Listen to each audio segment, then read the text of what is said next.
El día de hoy nos acompaña Carlos Enrique Mata, uno de los líderes empresariales más reconocidos y respetados de la región latinoamericana. Carlos Enrique es actualmente vicepresidente del Consejo Empresarial de América Latina, CEAL, la instancia que reúne a los principales empresarios del continente de habla hispana y portuguesa, así como a líderes empresariales de España y Miami. Aparte, es founder y managing partner de DNA Ventures, una firma de long hold venture capital con inversiones en sectores como fintech, proptech, insurtech y materiales biosostenibles, entre otros. Carlos Enrique también se desempeña como board member de diversas empresas con los sectores financiero e industrial y del family office de su grupo familiar, con presencia en Centroamérica, Sudamérica y el Caribe. Es egresado de Georgetown University, donde obtuvo su BSBA y cuenta con un MBA del INCAE. Hola Tommy, ¿cómo estás? Un gusto estar acá en el podcast con vos. Muchas gracias por tu tiempo también. Yo sé que es muy valioso, lo respeto mucho. Felicidades ahí por la iniciativa y todo lo que estás armando con tu podcast. Yo creo que los topics y todo lo que has ido escogiendo eh, es muy atinado a la coyuntura ahora que vivimos en el mundo. Sí, es fascinante cómo está revolucionando todos diferentes tipos de industrias, la inteligencia artificial. Y, y esto me lleva a una pregunta que es que tú no solo analizas tecnología, sino que inviertes en ella desde DNA Ventures y participas en decisiones estratégicas, en juntas directivas em, y inversiones de fondos. Entonces, desde la mesa donde se asigna el capital, ¿qué cambio realmente, qué cambió realmente con la llegada de la inteligencia artificial? Excelente, Tommy. Pues mira, yo tal vez lo que te puedo compartir es que hay cosas que no han cambiado y que yo creo que pues pueden evolucionar, pero no van a cambiar. O sea, tenés desde un punto de vista de inversión distintos asset classes. Por ejemplo, si agarras el tema del oro como un asset class y miras el performance que ha tenido, eh, es un asset class que viene desde hace muchísimos años. Entonces, tenés ese tipo de cosas. Tenés demandas en asset classes o sectores más tradicionales también desde el punto de vista de oportunidad de inversiones como infraestructura, todas las oportunidades y los retos que están dando en el tema de cadena de suministros. El sector de energía, pues es sumamente importante y mucho más ahora con el tema de los data centers y todo el tema de los que lo llaman los hyperscalers. Entonces, ese es el cuello de botella más grande, por decirlo así, que tiene el IA, pero eso al final de cuentas se encanta en energía para poder tener procesamiento.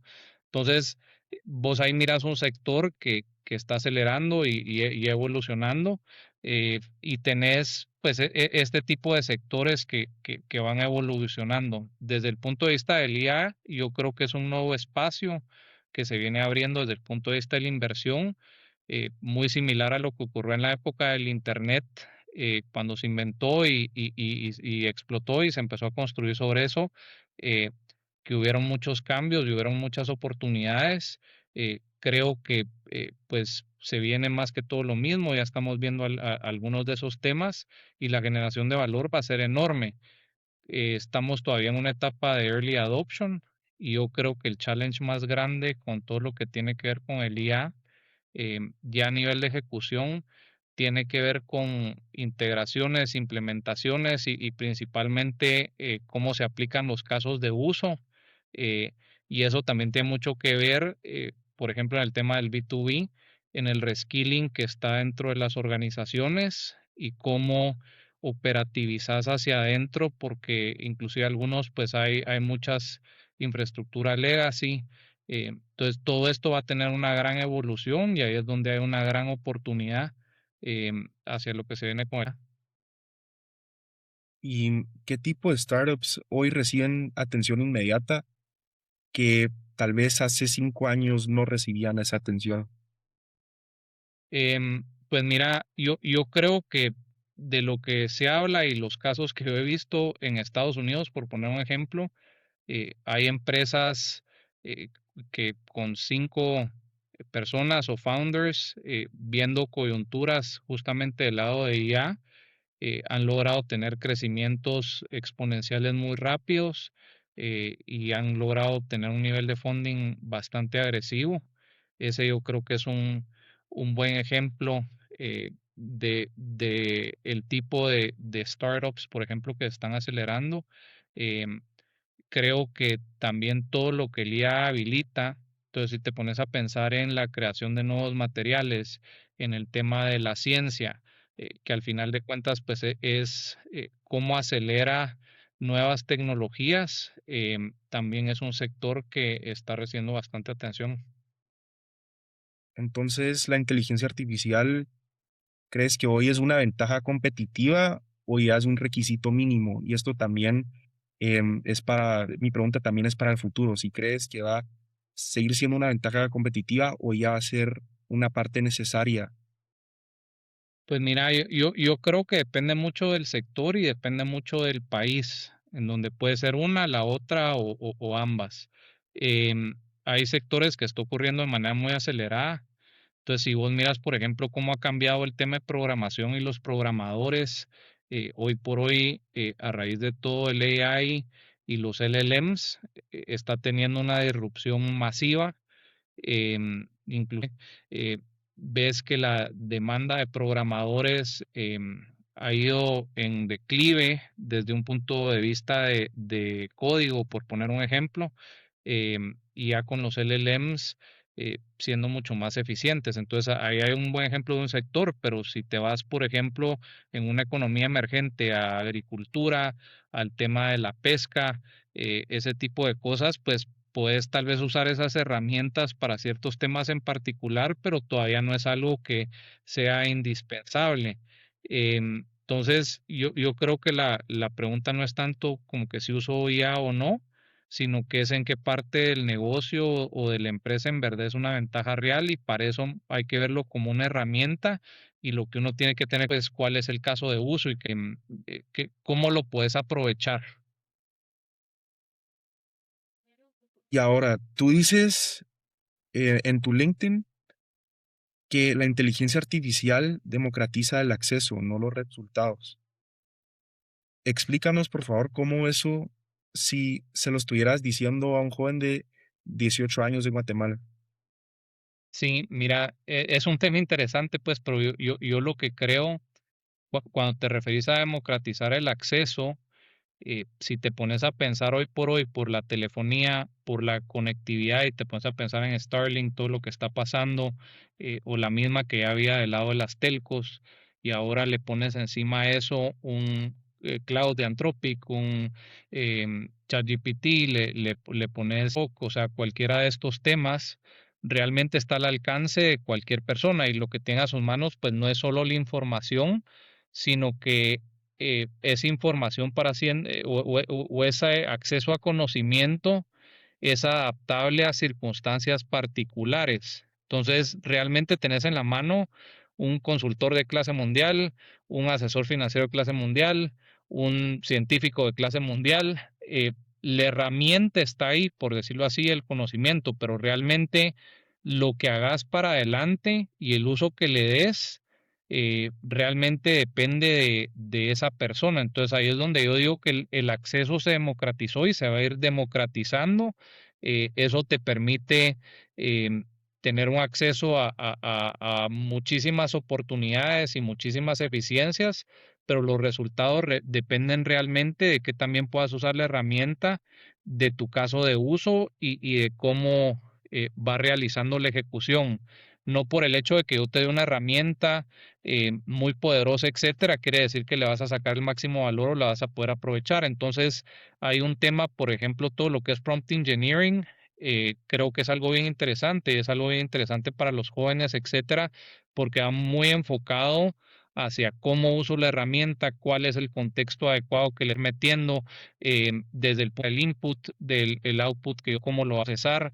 Entonces es importante, y tal vez un punto que lo adelante, pero antes tenía limitante con la tecnología, y si te ibas a Business Intelligence, data estructurada, data que fuera masticable por decirlo así, con todo el tema de Business Intelligence para poderlo procesar y que te diera un insight accionable que fuera de valor.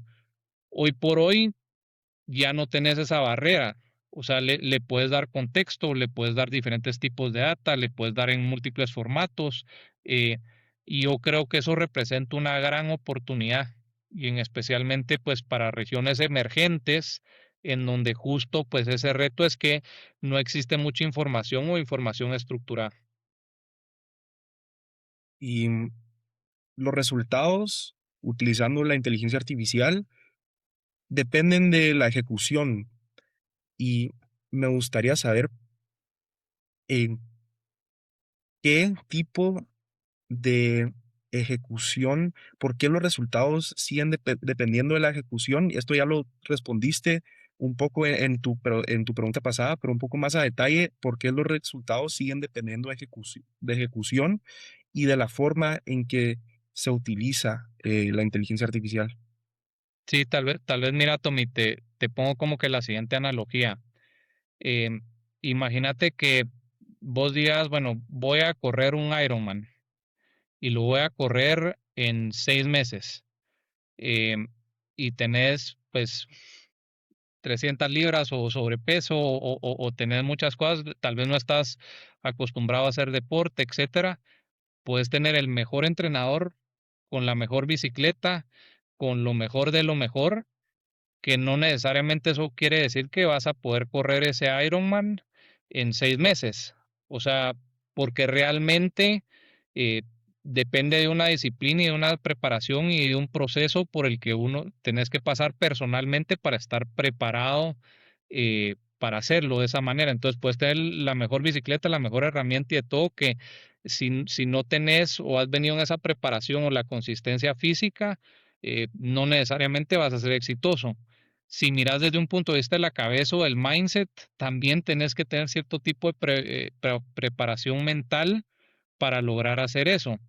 Yo creo que es un poco lo mismo con el tema de la tecnología y el AI y las herramientas.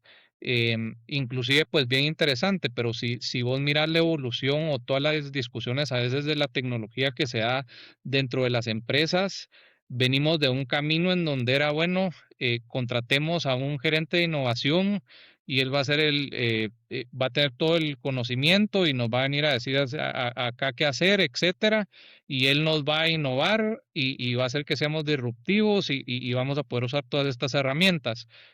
Hay muchas empresas que ya pasaron por ese proceso y se dieron cuenta que no era así ni es así de sencillo, sino que tenías eh, que era un tema integral, que se tenían que involucrar los tomadores de decisiones a todo nivel de la organización, que tenías que hablar un mismo lenguaje y tenías que tener un mismo nivel de conocimiento, porque vos a veces puedes tener en algún proyecto en particular, digamos data mining, por poner un ejemplo.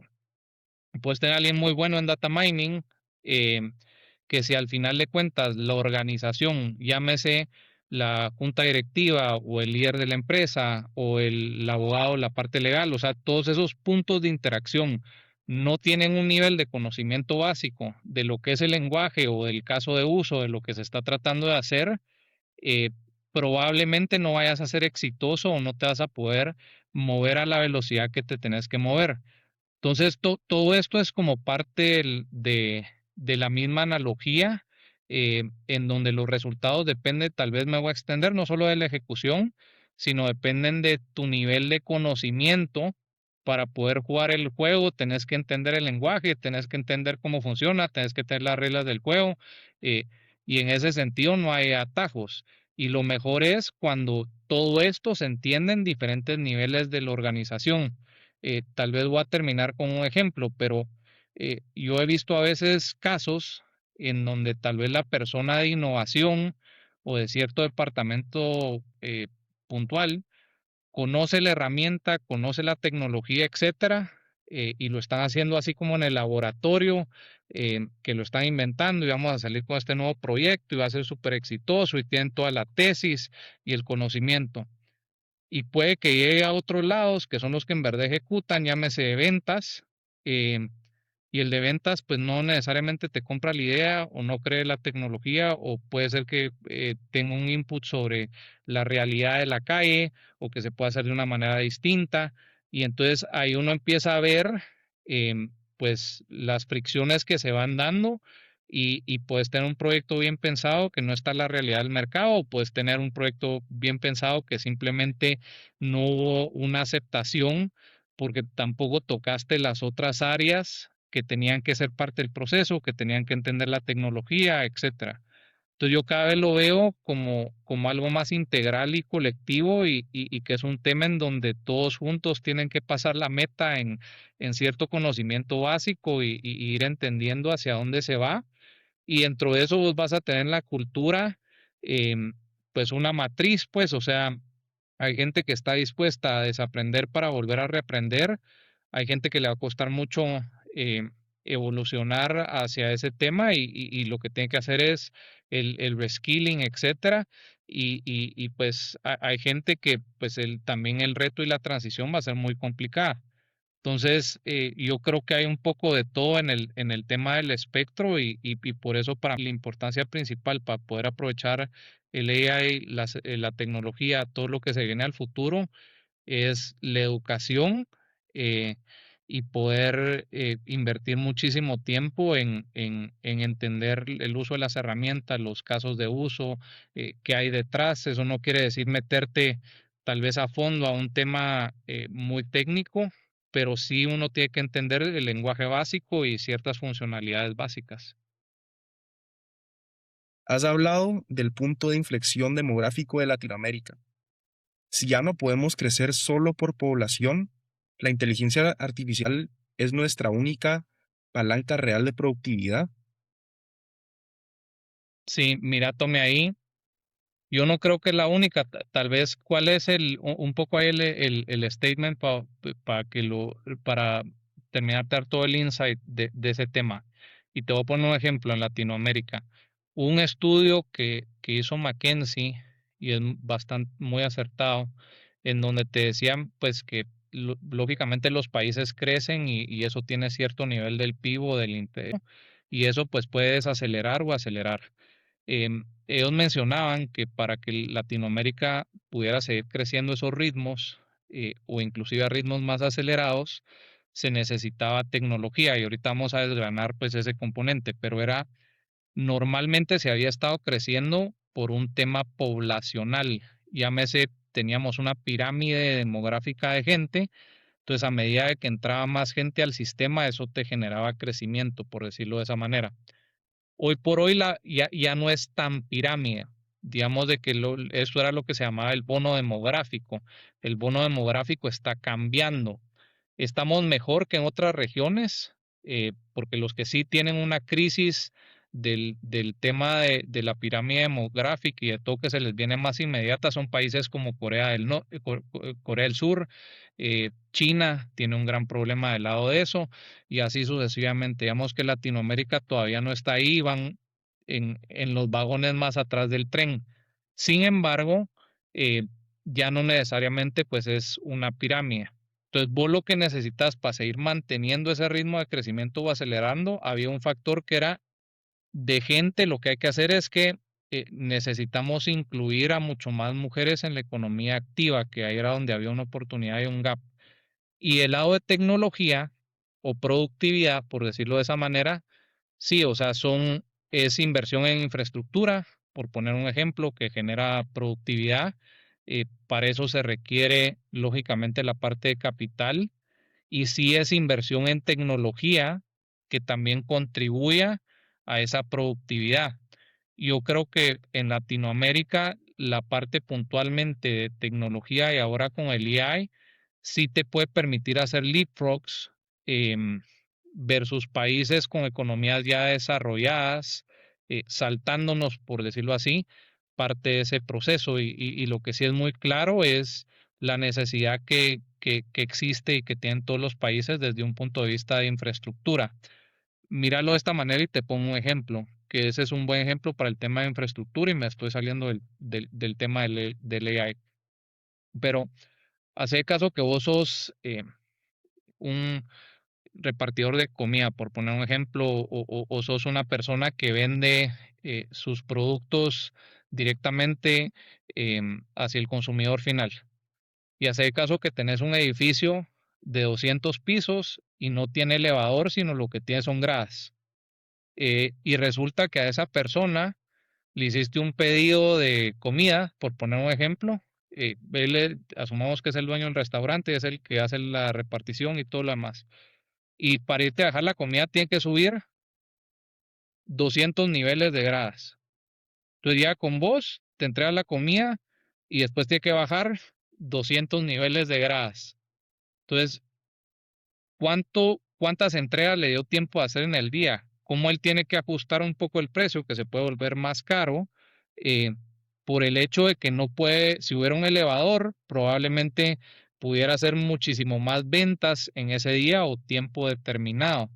Em, entonces, ese es un ejemplo en donde realmente la infraestructura acelera y es un componente clave del lado de la productividad, porque permite a las personas ser mucho más eficientes, permite a las empresas, por ejemplo, en el caso de esta persona que vendía comida, vender más, generar más ventas. Eso también puede tener un impacto del tema del precio por el tema de economías de escala.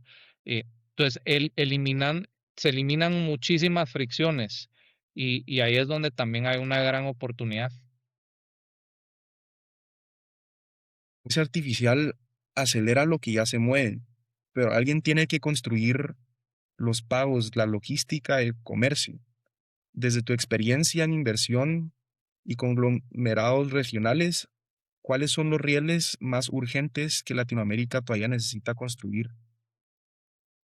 Te voy a hablar más desde mi experiencia como emprendedor y como alguien involucrado en el ecosistema de finanzas, por decirlo así, siguiendo muy de cerca toda la parte de fintech. Em, pero digamos de que cuando uno habla lo que se llama la economía informal o el comercio fragmentado, y uno lo ve del lado de América Latina, es un segmento muy, muy grande. Y cuando vos miras también el uso del cash o del efectivo y lo que cuesta el manejo de ese efectivo, también digamos de que es un problema muy, muy grande. Entonces, nosotros creemos, o yo también creo que hay una gran oportunidad en ir construyendo esos rieles que permitan eliminar fricción desde un punto de vista del comercio, de las experiencias del comercio del consumidor para poder comprar. eh, Creo que hay una gran oportunidad y se necesita seguir construyendo. Eso por un lado. Después todo lo que es logística de última mía, que tiene que ver mucho con el tema también de infraestructura. Creo que ahí también hay una oportunidad enorme cuando nosotros hablamos de rieles.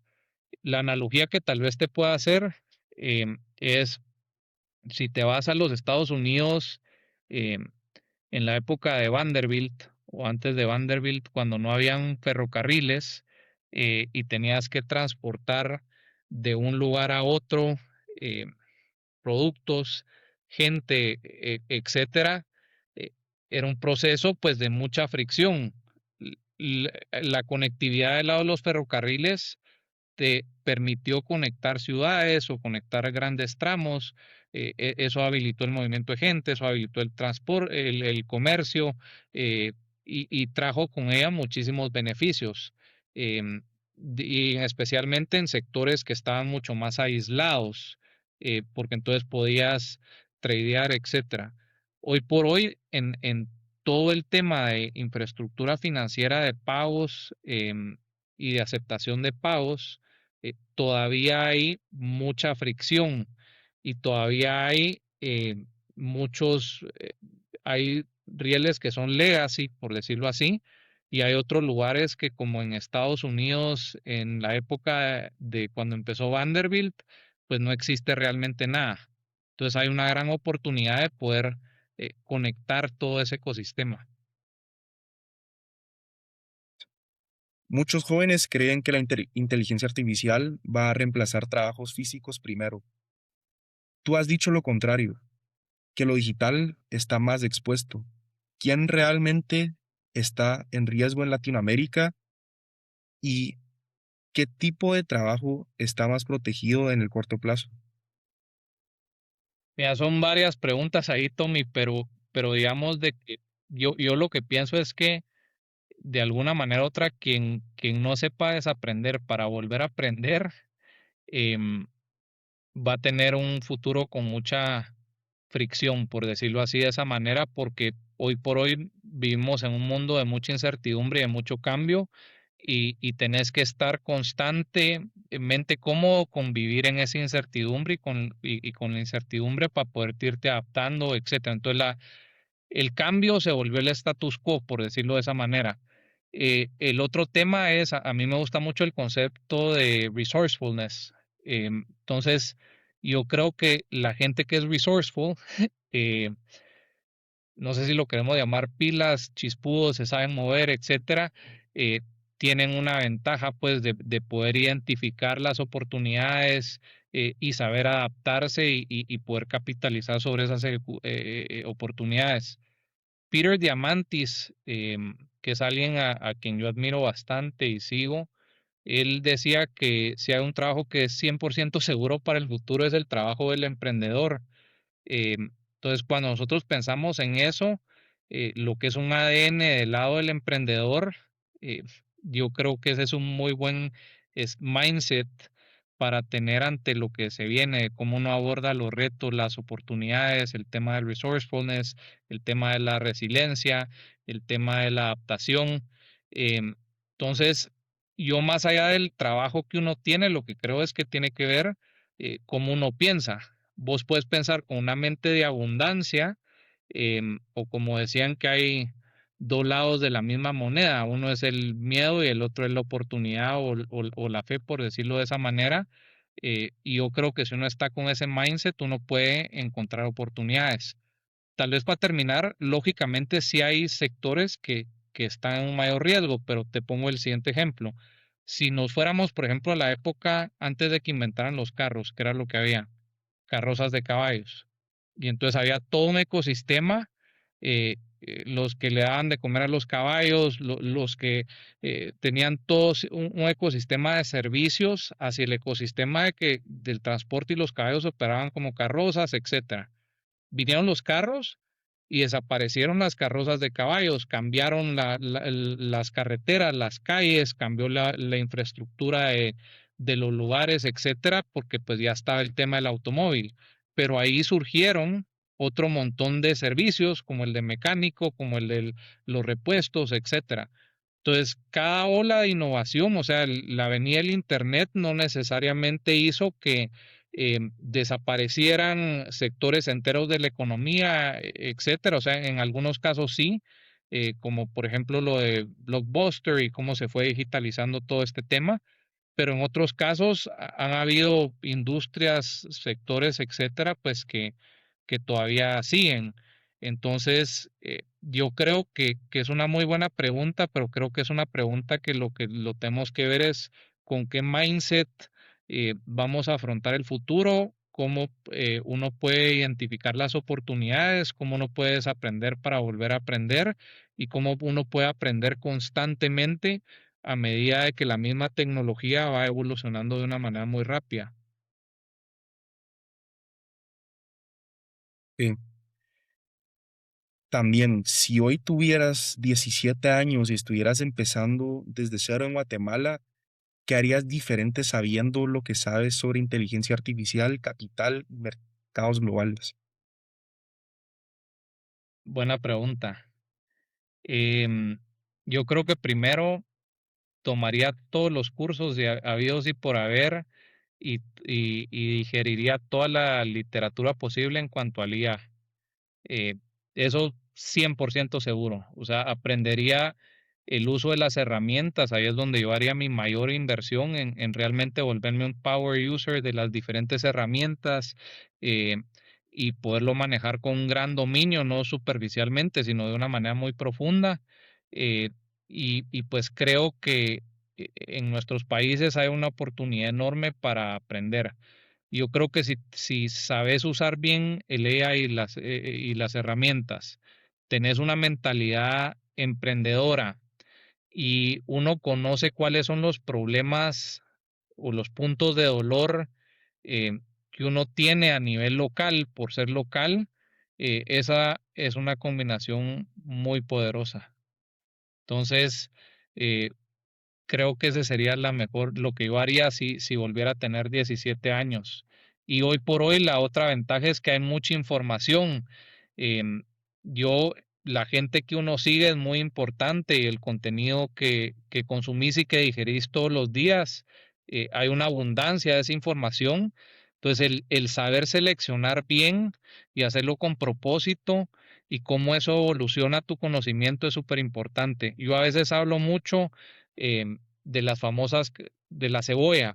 Entonces la cebolla tiene muchas capas y lo que pasa es que muchas veces nos quedamos al nivel uno de la capa de la cebolla, que es una conversación, un conocimiento muy superficial, o al nivel 2 etcétera, pero no, verdaderamente no profundizamos. Y cuando uno mira gente, por ejemplo, cuando te hablan de principles based thinking, o uno mira a alguien como Elon Musk, por poner un ejemplo, es alguien que ya profundizó muchísimo en el tema de principios y cuál es la verdadera pregunta y el tema de causa y efecto en algo en particular. Y entonces no necesariamente necesitas certeza en tu ruta. O para tratar de explicar eso, eh, no es ferrocarril de un punto A al punto B en línea recta, pero ya tenés un nivel de conocimiento tal por el contenido y los skill sets y todo lo que fuiste aprendiendo, que es como que fueras navegando un velero. Entonces, te cambia el viento, vos vas para cierto lado, te cambia el viento y simplemente ajustas tu rumbo, ajustas las velas, etcétera, pero porque tenés ese skill set y te pueden cambiar las condiciones y las mareas y todo, pero tenés claro a dónde vas y cómo ajustarte.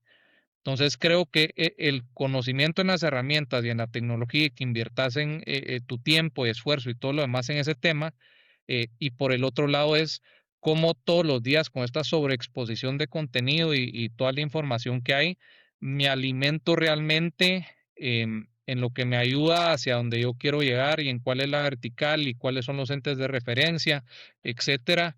Eso te puede poner en una muy buena posición para poder explotar oportunidades y tomar provecho de esas oportunidades. ¿Qué habilidades humanas, ahora que toda la inteligencia artificial está avanzando y habilidades prácticas se van volviendo no innecesarias, pero una persona que no tiene que tomar tantos procesos para poder hacer em, métodos prácticos que se necesitaban antes, como programación? Ahora, por ejemplo, el coding de Claude hace un muy buen trabajo en programación. Entonces, ¿qué habilidades humanas se vuelven más importantes ahora? Mira, uno, regresando a lo que habíamos hablado, lógicamente es el dominio sobre las herramientas de IA. Em, realmente para la gente joven, yo creo que hay que tomarlo como que tu carrera 100% depende de ello. Eh, eso es algo muy importante.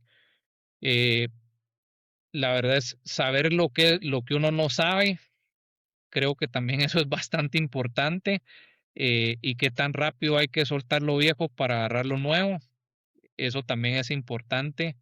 Em, entender también, eso va más tal vez como que a nivel de vida, por decirlo así, pero es algo que creo que es importante. Yo se lo trato de inculcar también a mis hijos y de todo, pero en estas épocas es muy importante tener criterio y tener un criterio, em, al final es de critical thinking, pero de qué es real, de qué no es real, de qué es útil, de qué no es útil, de dónde vienen las cosas. Entonces, ese skill set es importante y yo lo que diría también es empezar lo antes posible sin miedo a tratar de construir algo, o sea, sería construir algo. No esperes, el permiso o esperar a estar listo y de todo lo demás. O sea, yo siento que simplemente pues tírate al agua, ejecutar, aprender esa experiencia, reiterar. Creo que eso, hoy por hoy, la famosa caja, hoy por hoy no hay caja. Em, y yo creo que es una época muy interesante y muy buena para ser joven, porque se van a abrir todas estas oportunidades y el mundo va a ir cambiando de una manera muy rápida y acelerada, pues, y ahí es donde van a haber oportunidades muy, muy grandes. Finalizar este episodio, me gustaría preguntarte si un joven escucha este episodio dentro de 5 años, ¿qué te gustaría que recuerde sobre este momento histórico de cambio debido a la inteligencia artificial? Te voy a retornar la pregunta a vos, Tommy. ¿Por qué consideras que es un momento histórico? Considero, en mi opinión, yo considero que es un momento histórico porque miro la rapidez en que cambian todos los diferentes ecosistemas de industrias, de empresas, de la rapidez, los diferentes avances que hemos tenido en productividad, en, en poder ser más eficientes, más que todo porque nos cambia la vida.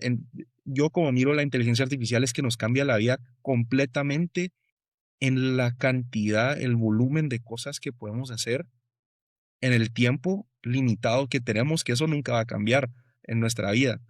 Pero lo que sí cambia y está cambiando ahorita con la inteligencia artificial es poder ser más efectivos con nuestro tiempo, con la cantidad de trabajo que la inteligencia artificial nos ayuda a ser más eficaz, más rápido y al mismo tiempo, si aprendemos a, a usar buenos prompts y a maximizar nuestra habilidad para hacer prompts, podemos usar, o podríamos decir, o para poder utilizar diferentes herramientas de inteligencia artificial. Yo lo miro como una herramienta que de efectividad, de poder ser rápido y más preciso, porque al- esto la inteligencia artificial solo va a seguir avanzando, va a seguir haciendo em, nuestras vidas para las personas que logramos adoptar la inteligencia artificial más fácil en el sistema de poder utilizar esas 24 horas al día que tenemos lo mejor que podamos para hacer lo que queramos hacer. Excelente. Pues mira, yo creo que definitivamente es un momento histórico, no solo por eso, o sea, el ciclo este que se viene es un momento de mucho cambio en el mundo, pero yo creo que si lo quieres ver un joven viendo de 10 años adelante, no mover 5, pero 10 años adelante para atrás, eh, yo creo que uno le diría y de todo lo demás que eh, tenemos que recordar en todo este proceso y carrera de digitalización y toda esa parte de estar hiperconectados, de que no tenemos que perder tampoco los momentos para conectarnos con nosotros mismos, para conectar con la naturaleza, para hacer ese detox también digital. O sea, uno le diría que es importante tener ese balance. Y digamos de que muchas veces discutimos eso, de que tenemos un sobreexposure al mundo digital y cada vez limitamos nuestro exposure al mundo real. Esa sería una parte de la ecuación. Segundo, em, yo creo que la ciencia va a evolucionar a una velocidad impresionante a medida de que pues hoy por hoy pues se llama todo el tema de AGI, que es realmente pues cuando la inteligencia artificial llegue a superar el conocimiento, la capacidad colectiva, por decirlo así, del lado del ser humano. Y yo creo que eso va a abrir muchas oportunidades en la ciencia, muchas oportunidades para curar enfermedades que antes no eran curables. temas de nuevos materiales, también con diferentes usos, pero para alguien que es joven, todo esto se traslada en oportunidades. Lógicamente en estos periodos de transición, etcétera, a veces existe caos, no todo es positivo, em, sino que también a veces las transiciones son dolorosas, y entonces yo lo que creo es que hay que pensar también nosotros como sociedad, cómo hacemos una transición responsable hacia ese tema. Les recomiendo ir a Mo Gawdat.